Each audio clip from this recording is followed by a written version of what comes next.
Salve! Eu sou o Rogério, esse é o Sem Tempo contando as melhores histórias. Bom, hoje eu vou contar uma história que demorou, mas demorou muito para aparecer aqui no canal. Porque se eu fosse fazer um top 5 lendas do folclore nacional, ela seria ali talvez a terceira, a segunda, no máximo a quarta e talvez para algumas pessoas a quinta. E aí você pode, enfim, considerar algum regionalismo. E eu também vou contar um relato de uma pessoa que era vizinha dessa figura. Vou contar a história bonitinho para vocês, explicar e contar um relato de alguém que era vizinho da mula sem cabeça.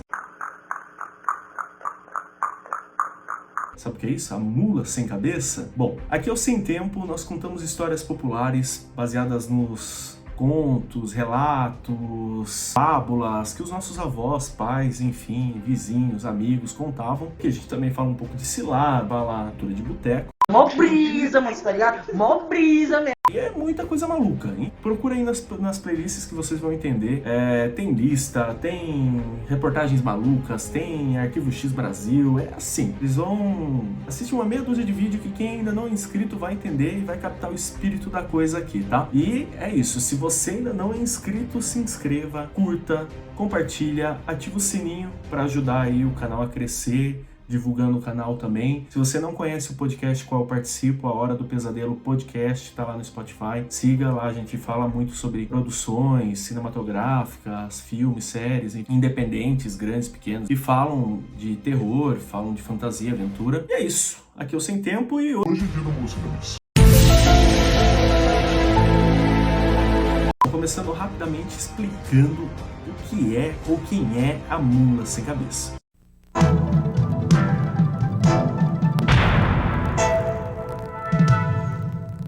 A mula sem cabeça é uma lenda que, de certa maneira, foi herdada dos espanhóis e portugueses na época da colonização. Porém, a mula sem cabeça deles é diferente da nossa, sabe? Tem algumas coisas bem peculiares deles. Nem vou entrar ao caso, porque aqui a gente fala de Brasil, aqui é BR. This is Brasil! A mula sem cabeça brasileira, em relatos delas, desde muito tempo atrás, assim, tem contos, escritas, textos publicados, assim, com mais de 400 anos, comentando sobre ela. Basicamente, para uma mulher se tornar a mula sem cabeça, ela tem que ter um relacionamento com o padre. Algumas das vertentes, algumas lendas mais, algumas histórias mais regionalizadas da mula sem cabeça falam algumas coisinhas adicionais, que a mulher não poderia ter um relacionamento antes do casamento, que a mulher não poderia trair o marido, que a mulher não poderia fazer uma série de situações que pode se considerar adultério ou não, e que faz todo sentido para a cultura que era antigamente, aí privando a mulher de várias coisas, e nem vou entrar nesse mérito aqui que vocês sabem, né? Mas assim, eu vou falar certinho o que a história tradicional diz, que é o fato dela não poder ter um relacionamento, sair com um padre. Se a mulher ela se envolvia com um padre, ela meio que era castigada pela doutrina espiritual católica, e ela sofreu uma maldição na qual ela se tornava uma mula sem cabeça. Aí também eu entro nessas particularidades, onde algumas lendas dizem que a cabeça dela tá lá, porém tá em chamas, um negócio meio motoqueiro fantasma, sei lá. Outras falam que não, que a cabeça é em formato de chamas, e a tradicional não tem cabeça, é fogo. O que a mula sem cabeça faz? Ela basicamente é condenada a visitar 7 vilarejos, ou 7 encruzilhadas, ou cavalgar por 7 cidades, 7 bairros, algo do tipo, mas vamos considerar aqui que são 7 encruzilhadas, porque encruzilhada é um negócio tenso aqui nas nossas histórias de folclore. E isso acontece numa noite de quinta para sexta, a primeira ou a segunda quinta-feira de lua cheia, algo assim. Basicamente é isso. Ela vira uma mula, tem que passar por 7 lugares, 7 encruzilhadas, ou 7 praças, 7 vilarejos, 7 igrejas, fica condenada a andar por aí. Fora isso, tem algumas coisinhas que dizem que a mula sem cabeça não pode mais ter filhos, que a mula sem cabeça não pode, ela não tem paz de espírito, ela também é condenada a sofrer de assombrações, coisa do tipo, no qual ela é atormentada, tava procurando a palavra correta aqui, e é isso. E pra pessoa deixar de ser a mula sem cabeça, ou ela tem que conseguir um perdão espiritual, essa é a primeira hipótese. Aí quem que dá esse perdão? Não sei. Talvez uma doutrina espiritual, algo do tipo, ou um santo, alguma figura do catolicismo. Não é claro. Ela tá, basicamente, a história tradicional é isso. É perdão espiritual. Aí, a segunda forma mais relatada e mais, talvez até coerente, é que ela é uma mula. Como eu expliquei, a cabeça pode estar lá ou não estar lá, mas está em chamas. E ela tem alguns acessórios. Ela tem as ferraduras de ouro e ela tem um freio. É um acessório que vai no pescoço do cavalo, da mula, do equino, que seja, que o cavaleiro usa para controlar ele de certa maneira, para ele frear, para ele virar, para ele ir pro lado, algo do tipo. E a mula sem cabeça tem isso. E importante, a mula sem cabeça é marrom ou preta. As histórias colocam essa conotaçãozinha nela aí, tá? E o que acontece? Alguém tem que ter a coragem de subir na mula sem cabeça e tirar esse freio dela. Dizem que se você conseguir subir, você já tira. Ela fica paz e amor. Agora dizem que você tem que enfrentar ela e tirar o freio da cabeça dela, e a maldição é quebrada, ela volta a ser uma mulher e nunca mais ela vai se transformar na mula sem cabeça. Alguns dizem que para você ferir ou parar a mula sem cabeça é igual um lobisomem, que é bem parecido com o fato também de ser lua cheia, né? Que você, uma bala de prata mata ela, para ela, uma bala de ouro, não sei quem tem bala de ouro, pode de repente fazer com que ela volte para a forma humana dela, e aí ela vai voltar ferida, é claro, coisas do tipo. Tá? E basicamente é isso, a mula sem cabeça. Se você, por acaso, estiver por aí numa encruzilhada aí na primeira quinta-feira de lua cheia e do ciclo da lua cheia, e você trombar com uma mula sem cabeça, fudeu de vez!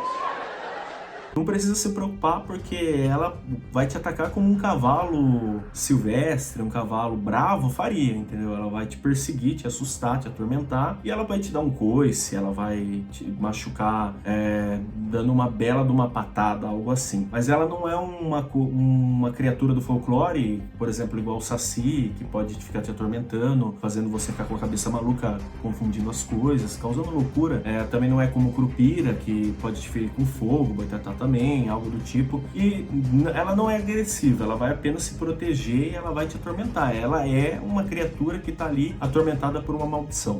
O que eles falam que você tem que fazer? Basicamente o que você tem que fazer com a maioria dos animais silvestres, né? Certo? Alguns bem perigosos aí. Você tem que esconder os dentes e as unhas. Inclusive eu falei da Matinta Pereira, também tem isso, tá? Você esconde as unhas e os dentes e abaixa a cabeça pra, tipo assim, mostrar que você não quer nada com ela, paz e amor. Ou você, simplesmente assim, você faz uma oração e faz como as pessoas fazem mesmo pra noção de espaço, assim, estica a mão pro cavalo ir pra frente e faz uma oração que ela não vai te atacar, ela vai ficar te rodeando ali, coisa do tipo. Se você tiver coragem, tenta salvar ela, sobe aí nas costas dela e tira o freio, vai que dá certo, né? E agora eu vou pro relato de uma pessoa que é ligada à família, mas eu não vou ficar falando muito aqui porque não tem autorização, enfim, coisa do tipo, e que segue o canal aqui, que comentou essa história comigo, e bom, o que ela conta.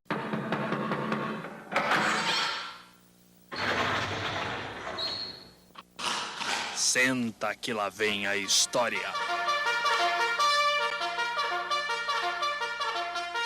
A mãe dela morava em um vilarejozinho, um lugar bem isolado. Mato, mato, mato, mato e mais nada. A cidade mais próxima era uma pernada, quilômetros. E aí esse vilarejozinho era o padrão ali, tinha igreja, aí de um lado tinha um comércio, do outro lado tinha outro, né? Farmácia, postinho, o bar, o mercadinho, coisa do tipo. E as chácaras e sítios eram em volta. E bem na frente da igreja era uma encruzilhada. E todo mundo falava que era muito perigoso, quinta-feira, lua cheia, coisa do tipo, e tinha uma espécie de toque de recolher. Isso ela era bem criancinha, tá? E ninguém se aventurava a ir pra rua nessa época. Por necessidade, certa vez, a mãe dela precisou sair de casa. E eu não sei o que aconteceu, se foi ajudar uma outra pessoa, algo do tipo, sabe? Tinha alguém enfermo que estava doente, próximo. E ela teve que sair da casa numa noite de lua cheia, provavelmente na quinta-feira, e foi pra rua madrugadão adentro. E nessa ela se deparou com uma mula sem cabeça.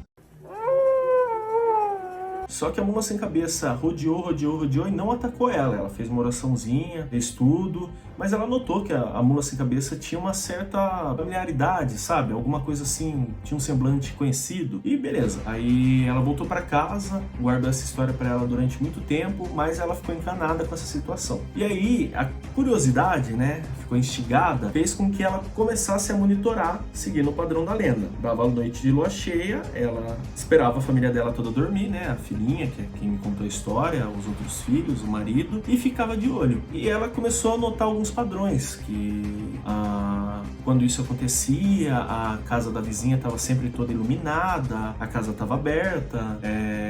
Certa vez ela foi chamar a vizinha não estava lá. Era uma vizinha que morava sozinha, não tinha família, não tinha nada, tinha alguns irmãos que visitavam ela de vez em quando, e ela notou que a vizinha era uma pessoa muito do bem, só que não uma pessoa naquele padrão que eu falei, uma pessoa na dela, introspectiva, com um semblante de pessoa atormentada, uma pessoa assim que infelizmente tinha algum problema ali, mas não se abria com ninguém. E ela começou a pegar o espírito da coisa, até que um dia ela teve coragem de esperar à meia-noite certinho e que se lasque, enfim, a família e tudo lá. E Você é o bichão mesmo, hein, doido? E também sem medo que se lasque a segurança dela. E ela ficou de olho. E foi quando ela percebeu que realmente, na noite de lua cheia, a vizinha saía de casa e ia pro mato. E depois de um tempo, escutava o trote de cavalo. Então, na cabeça dela, ela descobriu. Realmente, a minha vizinha é a mula sem cabeça. Ah, agora eu entendi! Agora eu saquei! Agora todas as peças se encaixaram! E beleza, aí passou um tempo, foi passando, ela guardando aquilo pra ela, até que um dia ela tomou coragem e foi lá e confrontou a vizinha dela. Falou assim, olha, eu queria comentar um negócio com você, a gente é vizinha há muitos anos, a gente se dá muito bem, enfim, tal, você trata muito bem as minhas crianças, mais ou menos isso, porque pelo que a pessoa me contou.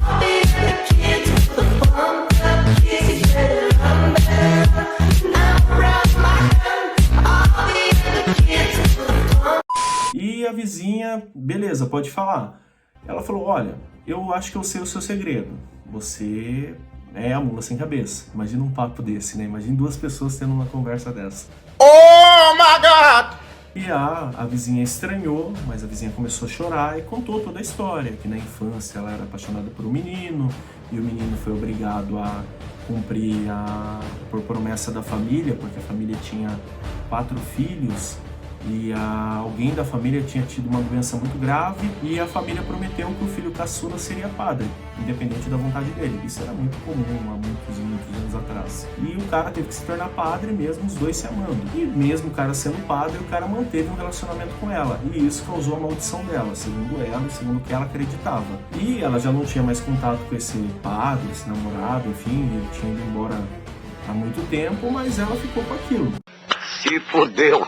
E ficou mais ou menos assim. Aí o que acontece? Aí aqui é um ponto meio nebuloso da história, porque a pessoa que me contou era filha dessa pessoa que confrontou a vizinha, que era mula sem cabeça, falou que alguns diziam na família dela que ela teve a coragem de ir lá e numa determinada noite, com a ajuda do próprio pai dela, né, a mãe e o pai da pessoa que me contou a história, foram lá e conseguiram quebrar a maldição tirando o freio, né? E outros dizem que essa vizinha apareceu morta um dia, muito tempo depois, e foi uma situação muito estranha, porque foi encontrada morta muito longe da casa e estava numa situação meio esquisita, meio sem roupa, algo muito esquisito mesmo. Então tem essas duas versões aí, que a vizinha foi encontrada morta e que a maldição foi quebrada pela própria mãe e pai da pessoa que me contou essa história, esse relato. Eu não entendi esse final, quer dizer, não entendi foi nada.